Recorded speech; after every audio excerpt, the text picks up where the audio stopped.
Good morning. আজ ভিডিওটা মেয়ের স্কুল থেকে শুরু করলাম, কেননা স্কুলে মেয়ের খাতা দেখিয়েছে, প্লাস হচ্ছে ওর ছুটি হয়ে গেছিলো তো আনতে গিয়েছিলাম। আজ হচ্ছে শুভ জন্মাষ্টমী। আজকে কিভাবে গোপালকে সেবা দিই তোমাদের সেই ভিডিওটাই শেয়ার করব। এখন নারকেল কোড়াচ্ছি, এখন হচ্ছে গোপালের স্নানের জল রেডি করছি। গোপাল হচ্ছে হলুদ মেখে এত সুন্দর করে স্নান করছে, দেখো সবাই। শঙ্খটা কোথায় রাখলাম? শঙ্খ থেকে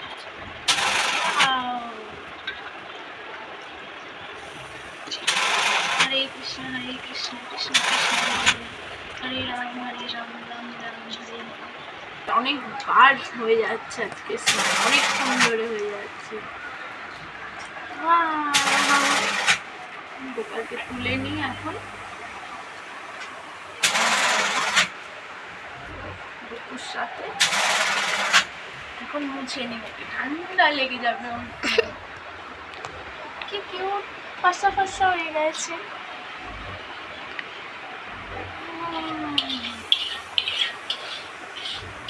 এখন স্নান করাচ্ছে কৃষ্ণকে, আর এই যে গোপালের স্নান হয়ে গেছে, আনন্দেও নাচছে টিং টিং করে। এখনও ড্রেস পরবে, আমার কাছে রয়েছে ও। আর শ্রুতি এই যে কৃষ্ণকে স্নান করাচ্ছে।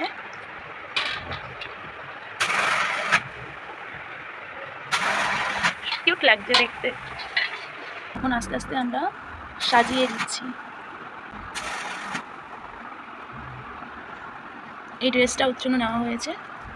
গোপালের আসনে গোপালকে বসিয়ে দিলাম, আর এই যে মালা গেঁথেছি ওকে পরিয়ে দিচ্ছি। দেখো কেমন লাগছে ওকে। এই একটা কৃষ্ণ ড্রেস, এটা লোকনাথ বাবাকে পরাবো ভাবছি।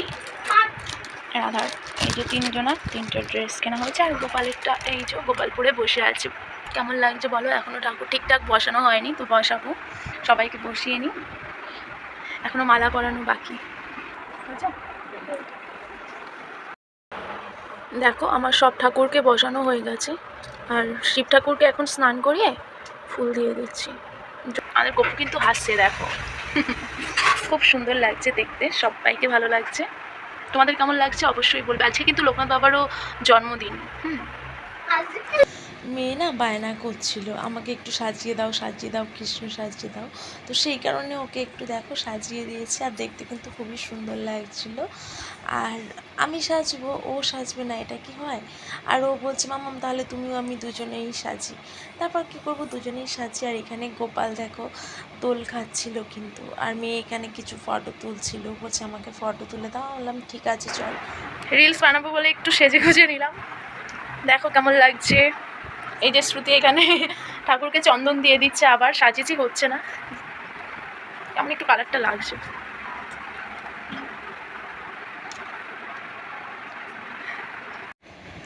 অনেক দিন পর সুযোগ হয়েছে সাজার আর কি, তাই একটু রাধা সাজলাম আজকে, যেহেতু জন্মাষ্টমী। আর বেসিক্যালি একটু রিলস বানাবো ইচ্ছে হলো, সেই কারণেই না একটু সেজেছিলাম। কেমন লাগছে অবশ্যই বলবে।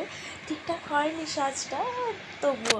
আর এটা কি রিলস গানে, মানে কি গানে রিলস করছি বলো তো, কমেন্ট করে বলবে, ঠিক আছে? আর কেমন লাগছে তোটা বলবেই। হ্যাঁ এটাও জানি ফিল্টার দিলে সবাইকেই ভালো লাগে দেখতে।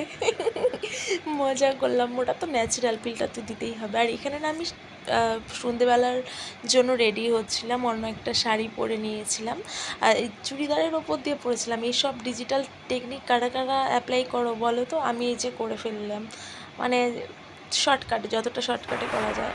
বেলুন হয়েছে আবার।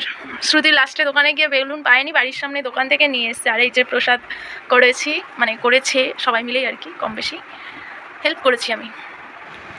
আজকে একটা দিদিবাড়ির নেমন্তন্ন ছিল, তো সেটা যেতে পারি না। শ্রুতি বলছে মাম্মাম চলো চলো চলো, রেডি হয়েছি চলো। আর ওকে আমি বোঝাচ্ছি বাড়ির পুজোই হয়নি, আমি কি করে যাবো। তার জন্য রাগ করে অনেকক্ষণ বসেছিল। ভাবো, এই যে আমি রেডি হয়ে নিলাম কোনো রকম না, ভালো রকমই, কারণ আগে তো রিলস করা হয়েছিল, তারপর মুখটা তো করাই ছিল, জাস্ট শাড়িটা পেঁচিয়ে নিলাম। কেমন লাগছে অবশ্যই বলবে। আর এখন আমরা পুজো দিতে বসবো। এই যে ভগবান সবাইকে ভালো রাখো, সুস্থ রাখো, আর মন থেকে সব টেনশন দূর করে দাও।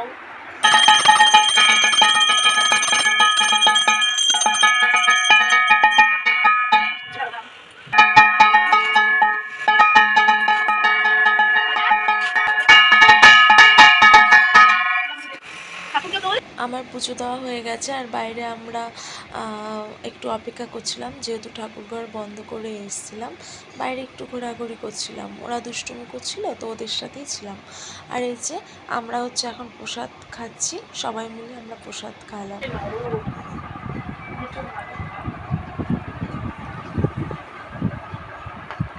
চলো তাহলে ভিডিওটা আজকে এখানে এন্ড করছি। Bye bye, tata.